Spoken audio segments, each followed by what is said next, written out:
Good morning, everyone. Welcome to the Moms Interrupted podcast. And happy Libra season to all those who celebrate. We were just talking about how Libra season is the best season, just like part of the year. Yeah, I've never met a Libra I don't like. I'm a Libra if you couldn't guess. I feel like Libras are nice. Like I think it's one of the most boring signs, but in my eyes, I feel like that's kind of a good thing, or at least I've thought it's a good thing. But yeah, it's boring. It's not like Scorpio, right. Leo, like it's Gemini. Just Libra. Like you're like, wait, so what's the deal with Libras? No one knows. No one knows. Yeah, no one knows. But that's kind of nice to be like skating under the radar. Yeah. Because everyone's like, Gemini, terrifying. I feel like my husband's sign is also one people don't talk about, Pisces. Oh, yeah, I feel like Pisces and Libra are both like. Are you guys both water? Is that water? You know what? It's funny because I say I love Libra season and all this stuff. I know nothing about anything except for the fact that I'm a Libra and I like fall. The fall, yeah. So I like September, October. It's also my favorite weather in California, hands down. Also, it's local summer. Mm-hmm. It's still nice, but it's not too hot. So agree. So yeah, happy Libra season, everyone. Happy Libra season. We have so many catch-ups lately. We were just talking about how the only time we know when new music is coming out is if Taylor Swift is releasing a new album or if there's something on the country top 100 list. I want someone to go on Spotify and make a playlist of music millennials would like. That's new music. So I don't have to sift through New Music Fridays or all this garbage. No, I don't. I don't listen actually to any new music because it takes brain energy for me to that's why to search. Exactly. It's mental load. The mental load, like that's one of the balls that has to drop. Listen to the same songs from like 10 years ago. This is my problem. Yeah. In the fall, I listen to Frank Sinatra. Oh, that's cute. And like Frank Sinatra Not Christmas radio. time? I like to put on the air conditioning and pretend it's cold. Christmas. Yeah, it's Christmas. It's getting cold, like the fall. I carry it through Christmas from now. As soon as it's not 100 degrees outside anymore, it's Christmas, and I listen to Frank Sinatra and associated artists. That's so cute. But yeah, I'd like someone to curate a playlist of new music that millennials might like. Okay, well, anyone listening that wants to do that, be a really good present to us. Giving you homework. In case you were thinking about getting us a gift, this is what I'd like. Can you tell I'm the Gemini? No, I can't be bothered with that stuff. I follow a friend's playlist on Spotify because her taste is very good and she likes to sit there for hours and curate playlists. Oh, really? So I have her playlist download and I'm like, this is great. She doesn't have kids. Thanks for your service. She does not have kids. Yeah. As soon as I had kids, I was like, well, I understand how people get stuck in their era of like never changing their hair, never changing their style, never updating their music. Like, because as soon as you have kids, you're just so busy. You're like, well, I don't have time for that. Moving on. This is what I look like. This is what I listen to. I was just thinking about because they just announced that Bad Bunny is going to be playing at the Super Bowl. Okay. And I was like, wow, I need to go down the rabbit hole of Bad Bunny music. Do you remember the last Super Bowl? Oh my God. The last Super Bowl, both of our husbands were gone or had plans they both had plans. And we were like, what are you and I and the kids going to do for the Super Bowl? I don't even think we had a drink of alcohol. No, we did not. We were both in sweats. With some sparkling waters. Yeah. And all three kids were running around. Yeah. And we were dancing to Kendrick Lamar. Oh my gosh. See, there's no point in me watching the Super Bowl unless I know his music because the halftime show is the only reason I watch. I like the commercials. So yeah, sometimes the commercials are good. But like not like I get to sit and watch them. But I saw that he announced the Super Bowl thing and then posted a photo of him and Taylor Swift and was like, Taylor Swift.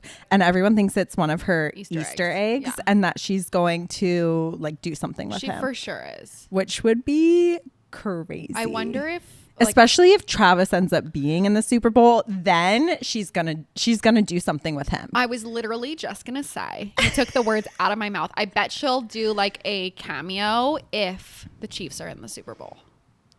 Connor thinks it's so funny that I knew nothing about football until now, and Honestly, sorry to all the haters that hate that she's into football and goes to the games. I love it. the I'm NFL living should be for it. happy. They're bringing in like They should be so lucky. it literally. They're bringing in people that would never watch football. Yeah. And by they, I mean Taylor Swift is bringing in new people. Yeah. It's free marketing for them. Why would anyone be mad? I know. And all those things when the Chiefs lose and stuff and they're like, it's Taylor's fault. It's always the woman's fault. Always. That's just such a like man thing to say. Like no, Joe, it's actually your fault for being like a beer drinking loser. Okay, here's another thing about football season really quick before we do our actual catch up. I was just thinking the other day how I also just feel like the football culture on the West Coast just isn't the same. No, And definitely not. It's not the same. It's not the same. Like all of my cousins and uncles and aunties that live on the East Coast, it's like that's what they do every single day, that not just Sundays, like all the days that there's first football. of all, football is like now every single day. Why is football Monday, Tuesday, Wednesday, Thursday, Friday, Saturday, Sunday? It literally, I feel like growing up used to be Sunday. And now it's all of the days. I think there's like one day off. And like It's unhinged. I don't understand. Like my husband will be like, watching football. I'm like, okay, well, you watch football every day. So like figure it out. Because you're also like a parent. I remember when we all went to dinner together and you were like, Drew is asking what the TV situation is like at this place. We just made plans with some friends to go to dinner, and he's like, well, it's Sunday, so like we better go somewhere that has TV with sound. And I'm like, well, that really narrows down the dinner options. Yeah, we're going to a bar. Like I want to go somewhere cute where I can dress cute and like have a cocktail. Right. And you want to go to a bar with sound on? Like Ugh, sounds I want dirty. a cocktail. Oh, sorry. So part of our catch up, I went camping this weekend, which is one of our favorite things to do as a family. And there's nothing I love more than just posting up my campsite, watching a view, and just drinking a cold beer.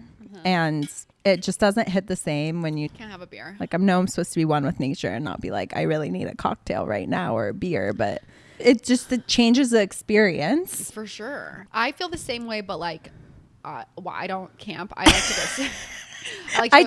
I texted our mutual friend. I was like, I wish that you could come with me because she's a big camper. And I was like, no one that lives by me likes to camp. She's like, yeah. Can you imagine Natasha camping?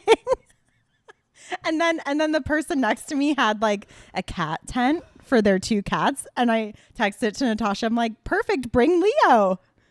Bring your cat. Nothing I want to do less than go camping with my cat.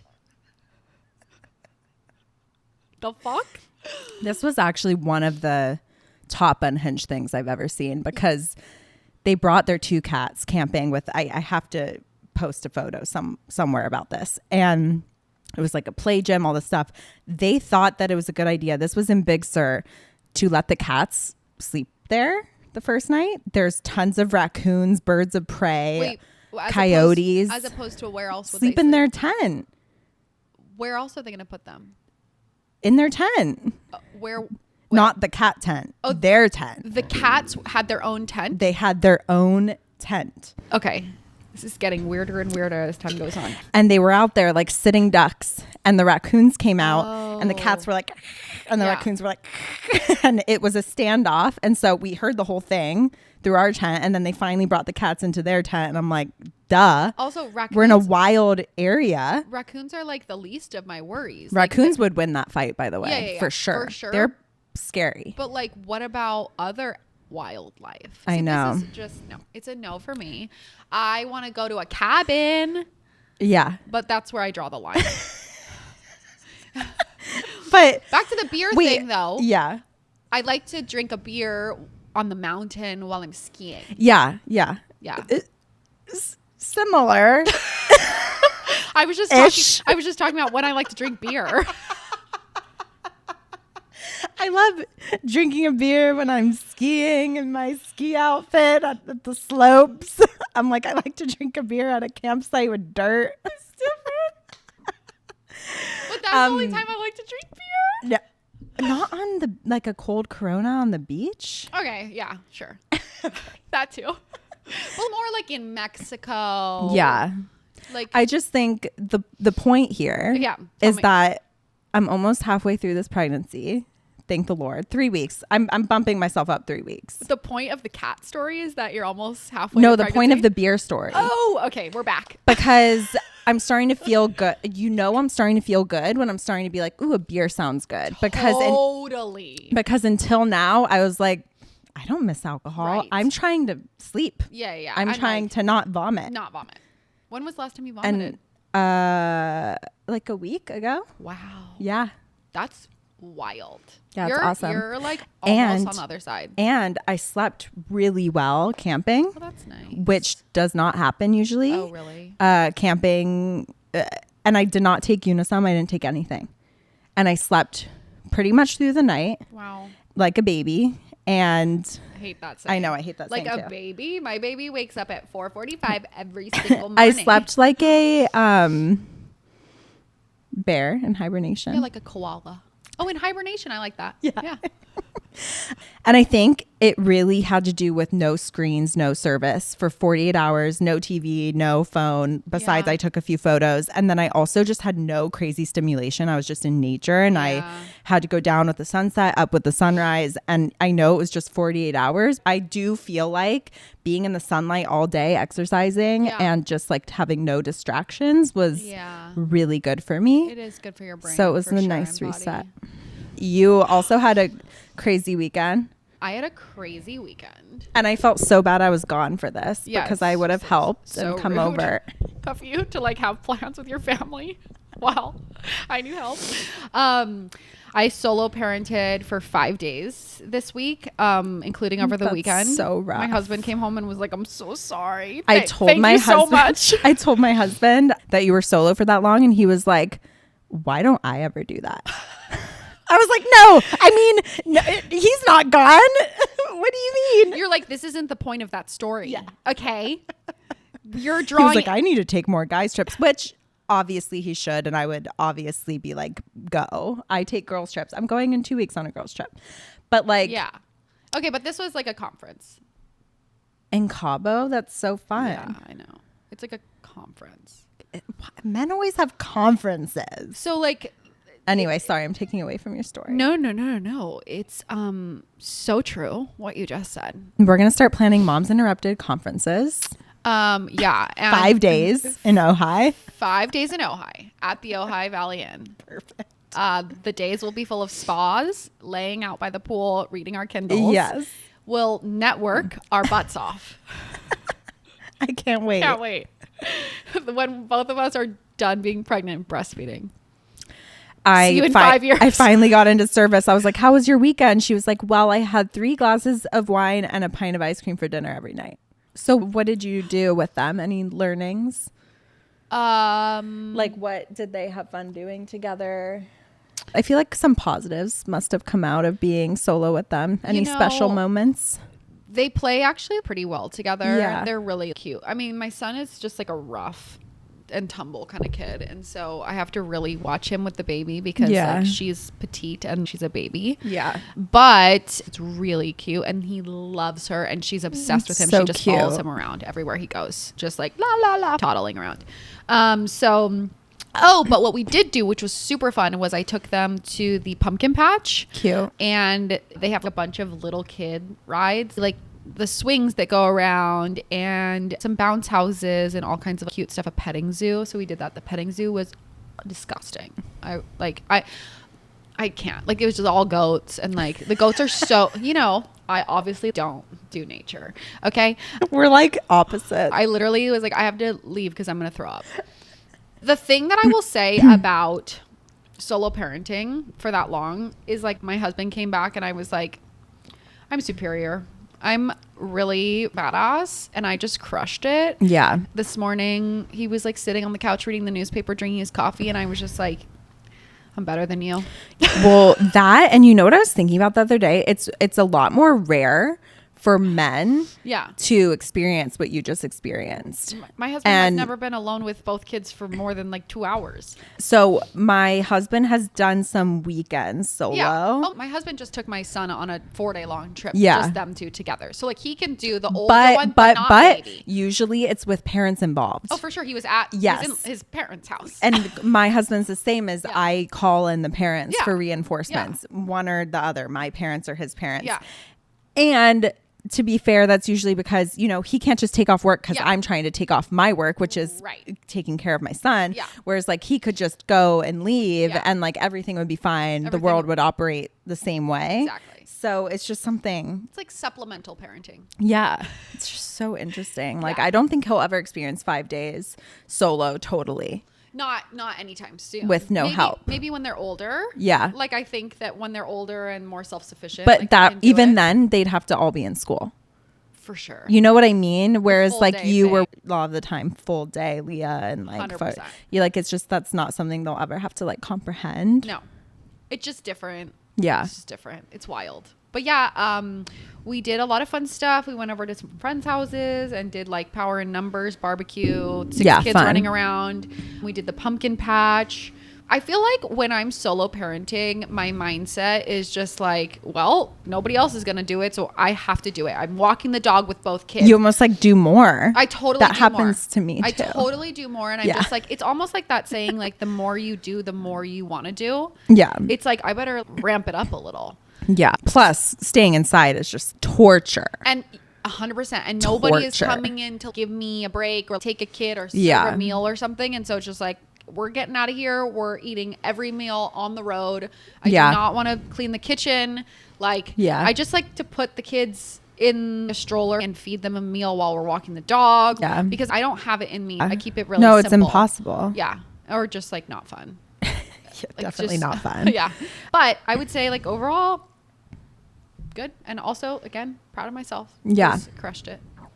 I love it. Came home and my husband was like, I'm so sorry. Are you okay? Thank you so much for letting me go. I'm like, I hope it was fun.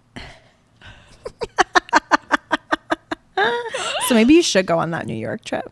Oh my God. I'm supposed to go to New York in November. It's not looking likely for me. Yeah.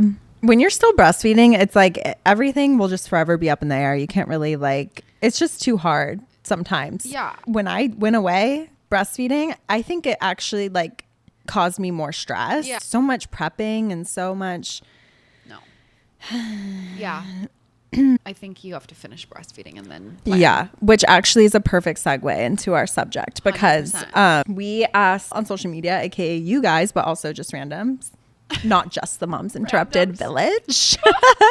What is the most unhinged breastfeeding advice that you've received? Mm-hmm.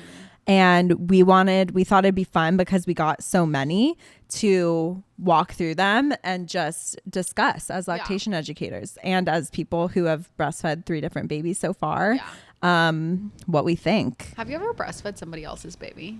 No. Yeah, me either. Just wondering. I can't think of anyone who has, but I know a lot of people who have done breast milk shares, which is a little different, but also similar. Yeah. Yeah. Anyways, I don't know. That just popped into my head. Yeah,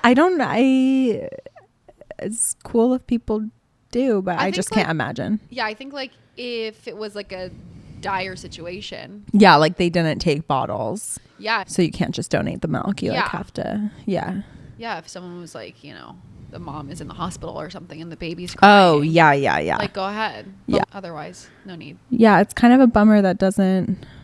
It's like wet nurses. But breast milk donation banks are so expensive. We're getting off topic, but when they are run by a facility that does all of the pasteurizing and all of that stuff, it's very expensive. Obviously, you can go the other route, donor to donor, but there's not as much like medical and background checks. But a lot of people don't want it pasteurized because then it kills a lot of the really good bacteria. And a lot of the reasons people want to continue breastfeeding is for the immunity, all of those things. So anyway, that's like a subject for another day because I know so much about it since my sister did surrogacy. So I learned a lot. I shared a lot of my milk with her.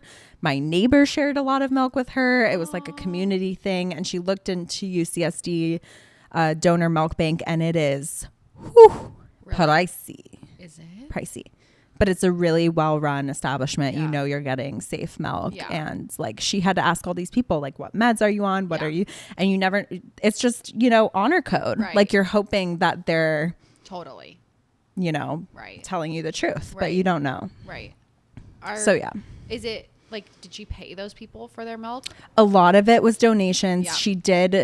She did pay maybe one or two people, but a lot of it was just people who wanted to donate their milk. I donated my milk to a friend of a friend who, her baby, she just had a rough labor and delivery, and I had like 60 ounces in the freezer, and it's so amazing. Leah never took a bottle. I was like, this is never gonna get used. Yeah. So go ahead. Yeah. Even one of my close friends from Hawaii ended up donating a bunch of milk to my sister. Aww. It's really cute. Sweet. How did she get it over? My sister happened to be in Hawaii, and so she took all of it and like packed it in those special boxes that you can ship to California. Yeah. I also heard there's a company, I think it's called Milk Stork. We were talking about it. I just started school for my IBCLC training, and we were talking about Milk Stork. If you need to ship your milk somewhere, like ship it back to the baby or, you know, XYZ. So I'm interested in those freeze dry things too. Yeah, freeze dry and then you rehydrate it. You basically treat it like the way you treat formula. Yeah. But I do think it doesn't, you know, in a lot of those processes, it's not the same. It's not alive anymore. Yeah. But still really cool because I know like a lot of people who are like, my milk's expiring, but I want to keep it, blah, blah, blah. And like, that's such a good option. Interesting. Anyway, we could talk about breast milk forever. Right. We're actually going to get started now. Yeah. Let's read off some of these. 7 hours later. It's like that SpongeBob. Yeah, exactly. Yeah. I always think of that. Me too. Okay. Oh my gosh. This one is crazy. So most unhinged breastfeeding advice you've ever received. Someone submitted that her pediatrician said that her newborn was gaining too much weight and sometimes she should decline feeds when baby is asking for food. No. And baby was gaining weight too quick. Baby was only a couple months old and was just like tracking ahead weight wise. No. We don't do that. We don't. Breastfed babies, no, they don't gain too much weight. I said next pediatrician. Next pediatrician. Goodbye. Go see an IBCLC. Yeah. You know, it is funny though, because even my own mom, sorry, mom, I'm going to throw you under the bus. She is super pro breastfeeding, breastfed me until I was 2. I would think super with it in terms of knowledge with this type of thing. And even she was like, I think he was maybe 6 months at this point. So I was starting to introduce water every now and then with food. But she was like, I think sometimes you should just like give the water instead of breast milk because he's so big. I was like, are you calling my child fat? As if that's an issue? He's a baby. Yeah, baby. He's a baby. Yeah. And I just think that there's this weird thing with weight in America. I swear to God. Even when talking about babies, it's like, what, you can't overfeed a baby breast milk. Yeah. Oh my God, this is like really funny. So Barack Obama went to our high school. Yeah. And is always in the neighborhood when we go home for Christmas or whatever. He stays in our small little community. And my sister was out walking her first son, Walker, who was very, very, very chubby baby. Yeah. Around the loop where we live. And Barack Obama was walking by and was like, this child's getting enough to eat, and squeezed his little thighs. And my sister was like, I'm done. That was the best moment of my life. Totally. Like I never have to do anything ever again. Peak. I have peaked. So funny. It was so cute. Honestly, when someone calls my breastfed baby chubby, I'm like so happy. What an honor. I'm like, thank you. I know. did that with my body. Yeah. That's the best compliment. It's so satisfying. Also, like my daughter is not chubby, and like I'm like, whatever. But any weight gain at all, just knowing your body did that is so crazy. And awesome. And I love it. Yeah. But yeah, you can't overfeed a breastfed baby. They take how much they want. Yeah. It's all good. With formula, you can overfeed. Yeah. With bottles, you can overfeed in general. Bottles of breast milk, bottles of formula. But actual baby to the breast, can't overfeed. Right. Because they are doing everything at their own pace. Yeah. So that's just false. Incorrect. Another one that someone submitted, which I think is really common, is being told by whoever to cut feeds after 15 minutes, meaning take the baby off the breast after a certain amount of time, just in general. You know, you'll see guidelines around a normal amount of time to feed on each side, a lot, like 10 minutes on each side, 15 minutes on each side, 20 minutes total, whatever. Those are just like a general idea for, say, someone who has no idea about breastfeeding at all. And that's not a rule. It's not the same for every baby. Like, I know people whose babies took everything, like I'm talking 3 to 5 ounces in under 5 minutes when they were 6 weeks old. Yeah. So that mom was trying to force her baby to stay on the breast longer. Like, it's not a rule. My son had a really hard time nursing in the beginning because he had a high palate and I had a lot of nipple damage, and it took him a lot longer to nurse, 20 minutes on each side ish, you know. But you don't need to time your feeds. You need to watch your baby and see what they're doing. If they're having big gulps, swallows, if they fall asleep, you can take them off and offer the other side dinner and dessert. But there's no reason to cut them off if they're still nursing, and there's no reason to force them to have more because you think that they need to nurse for a certain amount of time. Yeah. That's just no. Agree. Another unhinged breastfeeding advice that got submitted was to drink Guinness. Do you know anything about this? Is this a myth? Okay, so like brewer's yeast is technically a galactagogue, which could increase milk potentially. There's not a lot of research around these sorts of things, especially not with Guinness, because they're not out there doing breast milk studies with Guinness. No, let me tell you, there's not a lot of breast milk studies in general. It's one of those things that, like, if you like Guinness, go ahead and have one. But like, it's the same thing as like lactation cookies. Like, okay, there's like lactation cookies are such a scam. It's just all it did was make me a lactation cookie monster. Yeah. Like oats, sure. Like maybe they promote some milk making because they have calories. Connor's like, you're eating cookies. Yeah. That's what's going on here. Yeah. And like, you need calories to make milk. Yeah. So you should eat. But like, do you need specific cookies? Do you need beer? No. If you're having a milk supply issue, go see a specialist, an IBCLC. But typically, like, majority of the time, it's an input issue. Like, you're not putting the baby on the breast enough. You're not pumping often enough. Baby needs a little help with latch or with whatever. Positioning, exactly. Guinness is not going to increase your milk supply. Yeah. I do love a Guinness, though. Do you? Sometimes. It's a little thick. Wow, you're into beer right now. I know. 23 more weeks. Not counting. Hopefully less. Yeah. Hopefully 20. Hopefully, yeah, but wow, 20. You think that early? Well, my first son came at 38 weeks, 4 days. Okay. 38 and a half. Yeah. So we're thinking earlier this time? I'm going to do everything in my power to get a birthday twin with my husband. I think it'd be really cute. It would be cute. That would be February 26th. And my due date is March 6th. So it's extremely possible. Okay. So this submission for unhinged breastfeeding advice, she said, my mother-in-law said, why would you try to breastfeed? It sounds like a pain in the ass. Your husband played in the NFL and he didn't get a drop. I hear this all the time about formula versus breastfeeding. This totally plays into the whole unhinged culture of like this versus this, instead of looking at bigger pictures and just what you personally want to do. I see all these TikToks that are like, your child like eats pizza anyway at age 3. So who cares what they get? And teachers are coming out being like, can't tell the difference between breast.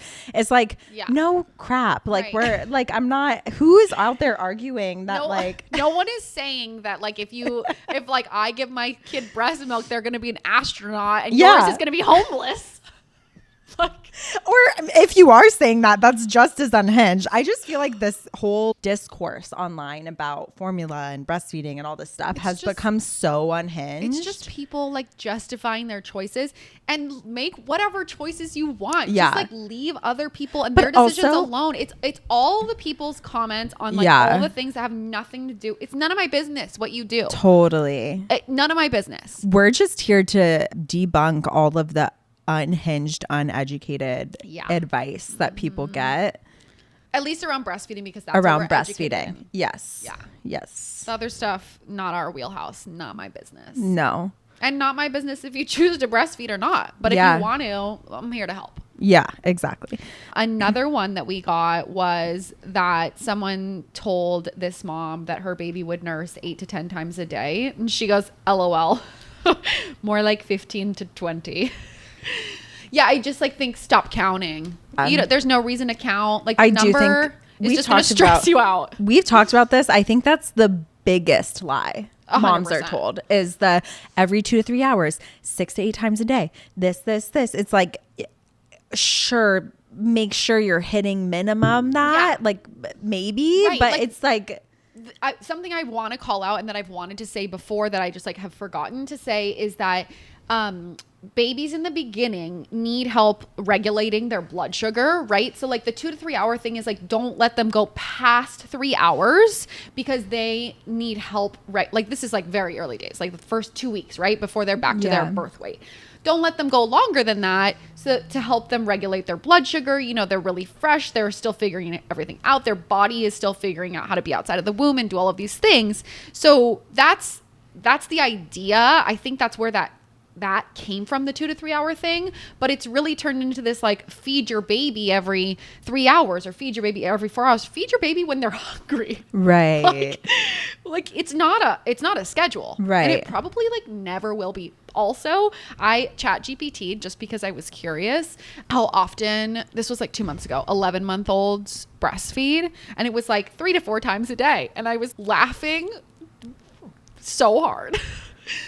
I was expecting it to be, here's a range of normal, right? And you know what? That's probably like all of this is stemming from the fact that that stuff like that is just really hard to come up with numbers for. So they're literally making up numbers of what they might need in supplementation of this X amount of food and meals. But like every baby is eating those meals at different times in their life. So it's just right. Like a lot of kids like solids really early and a lot of them don't like them till later. Yeah. But when you're breastfeeding, like there's no number that's the correct amount. Yeah. I was so fixated on that too with the opposite way because like my son was gaining weight really well. Yeah. And I still was told via all of these different social media outlets that like I had to wake him up at certain times because you have to feed every 2 to 3 hours in the beginning. Oh, yeah. And my midwives were like, why are you waking him up if he's gaining weight? And he was like surpassing the weight things. Right. She was like, in the beginning, like it's to make sure they're getting enough, they're gaining. Totally. And she was like, you actually don't need to be waking him up. So it goes both ways. It's like, it's like, keep that in mind. If you have a very sleepy baby and they're not gaining weight, that's a totally different conversation. Totally. But like, you don't have to be suffering with your sleep and waking a sleeping baby if everything's well and they just need more sleep than food right now. Because, and we've talked about this, like you said, a baby, like my son might have been getting a ton in a few feeds. Right. Versus like snacking. Right. I hate that term, but you know what I mean. Getting it in more feeds. Right. Like my daughter, for the first at least 6 months of her life, she would only take one side. Like I couldn't get her to take the other side. And she's always been really small. And I think she just has a tiny little tummy. Yeah. And so she needed smaller feeds more often. Yeah. But she was so sleepy and she was not gaining a ton of weight. And so I kept waking her in the day after she was past her birth weight to make sure that she was getting enough in the day in hopes that one day she would sleep totally at night. It's all catered to that's why you have to be talking with an IBCLC, your pediatrician, right? And just knowing yourself and what your baby is going through, because it's so different. And my midwife was like, what are you doing? She's like, he's huge. He's good. She's like, he literally just needs more sleep. Yeah. He's tired. He's tired. Stop. I'm like, oh.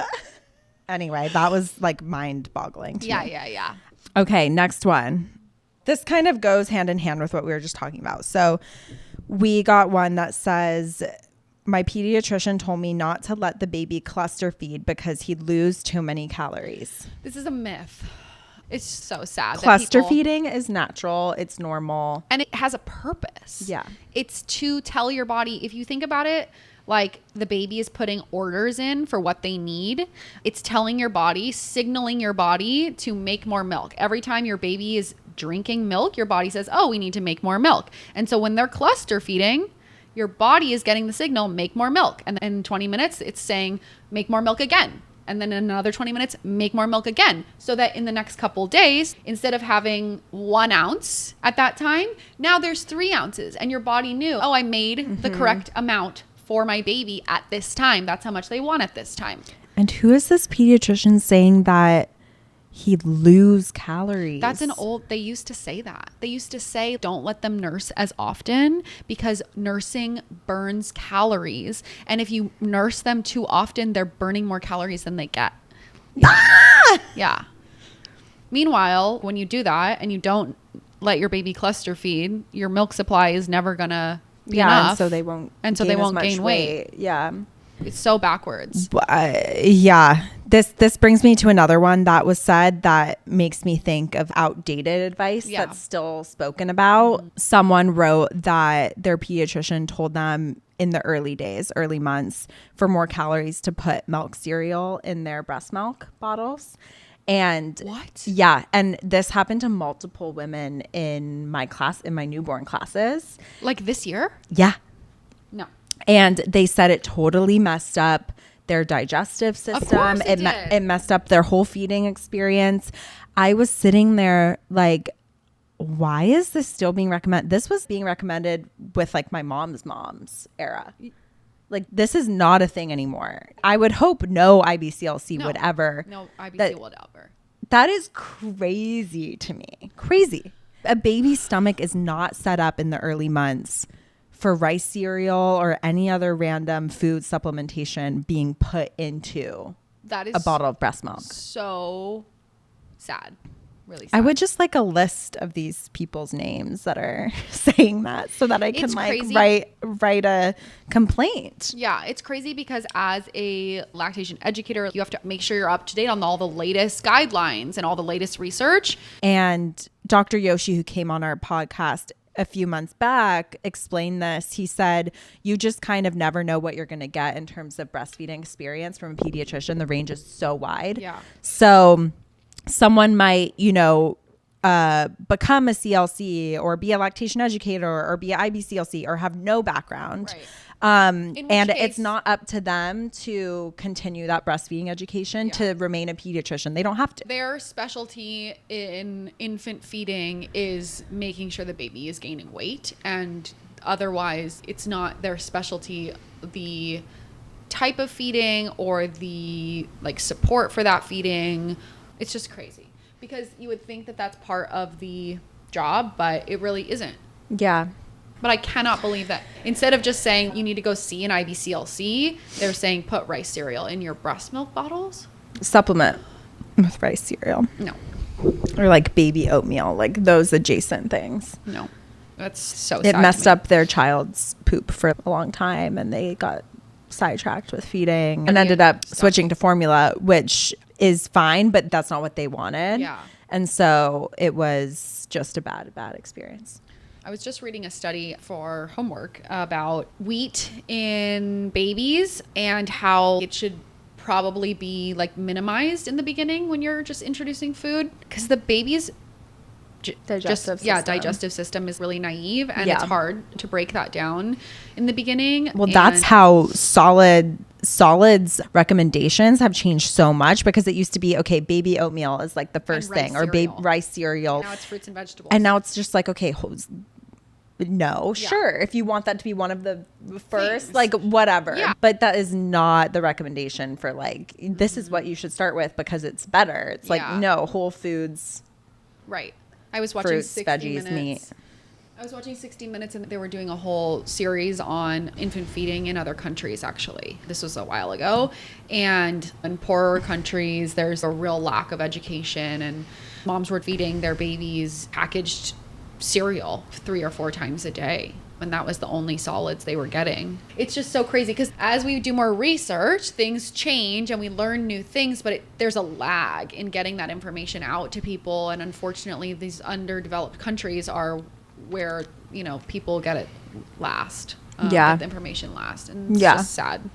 But apparently here too. So right. No, I mean, I think the education on solid foods is also lacking here. I don't know. I just feel like we've made something that should be simple so complicated, and like the baby food industry is like wild. Well, exactly. It's another industry. It's wild. Follow the money. Yeah.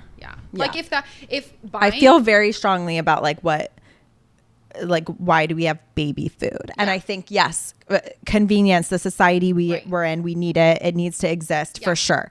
The qualities have to be a little better. But like the fact that like baby food has become such a it's like they really just need what we're eating. Yeah. Like it's not this huge thing. So I was watching a simulated lactation class this last week, and the recommendation from the IBCLC was, you know, feed baby what you're having. If you see something in the grocery store that like you wouldn't normally buy and make for your own family, that's where you should buy like a jar to introduce it, or like something that's pre-made for baby that like you wouldn't normally purchase for yourself or you don't want to eat. Like that's fine. Like if you don't want to eat prunes, or if you guys don't eat sardines or something, buy it pre-made and offer it to baby. Like that's a good way to introduce it, but it doesn't have to be every meal. It's pre-made, it's baby food. Yeah. It's like just feed them what you're having and then add that in to introduce them to new things that you don't normally have at home. And I thought that was a really good perspective. That's smart. Yeah.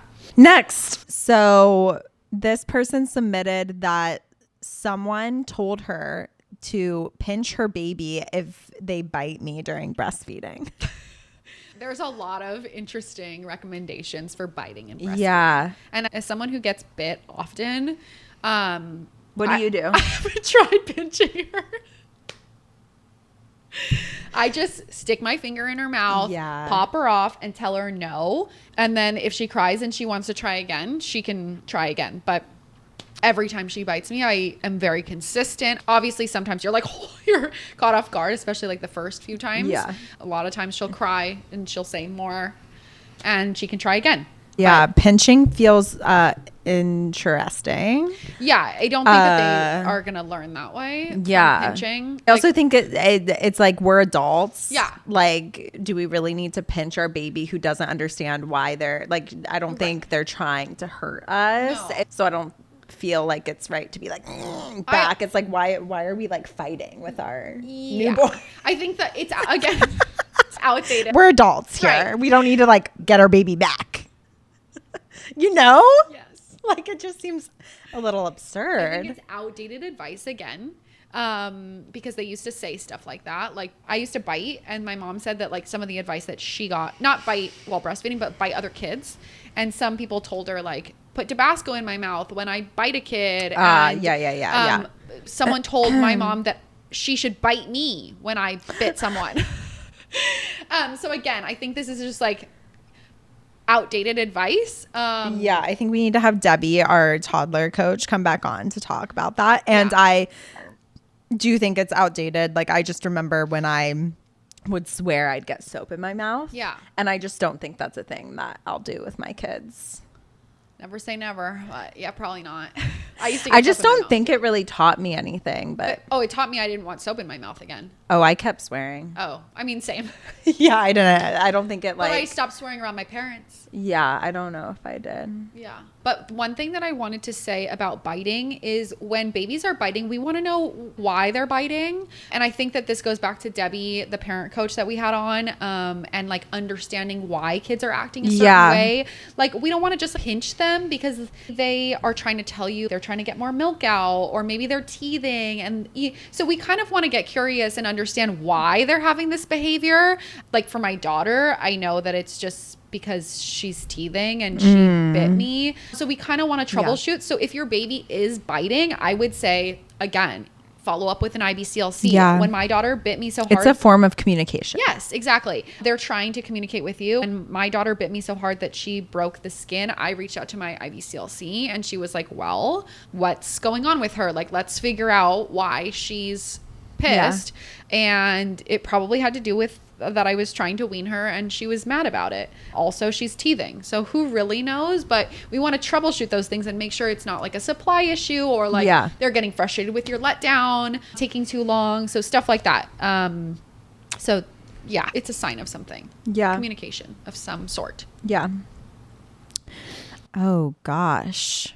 Somebody told me to use a bottle in public because I shouldn't take away the ability for men to find my breasts attractive. I have no words. This makes me want I have no words. This makes me want to riot in the streets. My pitchforks are out. Yeah. It makes me want to like rebel and just like walk around with my tits out, my baby on my boob. Like how? Oh my God! Like how you? How dare you? That's insane. What year is it? Yeah. And like what? Like, was this in America? Probably. But like, that's just so disappointing. And like, you should be so lucky to see my boobs out in public. Okay. And if you don't think my boobs are attractive, then goodbye. Go find different boobs. Mind your own business. I'm just out here trying to feed my kid. And if you don't like it, then don't look. Yeah, that's a great note to end on. I'm speechless. Maybe you shouldn't be friends with that person anymore. Or in protest, just, whip your titties out all the time. All the time. As often as you possibly can. Whew. Got a long way to go. Yeah. On that note, there's a lot of unsolicited and unhinged and unethical and uneducated advice out there around breastfeeding. There's a lot of myths that have stayed the test of time that are still myths and have been proven to be untrue, but people will continue to spew them at you. And I would say, tune out the noise. Everything goes in breastfeeding goes back to seeking support, seeking an IBCLC for their knowledge. Yeah. And I hate to say it, but sometimes you have to be wary of people's advice and go to a specialist because sometimes we even get outdated advice from pediatricians. Yeah, I think you should be wary of a pediatrician who, if they don't have a credential in breastfeeding, if they're not referring, I think you should be wary. And I think a lot of pediatricians would agree with that statement. So yeah, I know Dr. Yoshi was like, we have an IBCLC in office and I refer to them and that's what I do. Totally. As it should be. Yeah. So thanks for sending these in. Yeah, this was fun. So fun. And I'm sorry that you guys have been told this stuff. I hope that when you heard that, you smiled and nodded and then threw that straight out into the trash. Yeah. Out of your mind. At least some of them aren't harmful, but a lot of them are harmful. So just be wary. Yeah, a lot of it. Yeah. So we will see you guys next week. Yeah, see you next week. Thank Thanks you. for listening. Bye. Bye.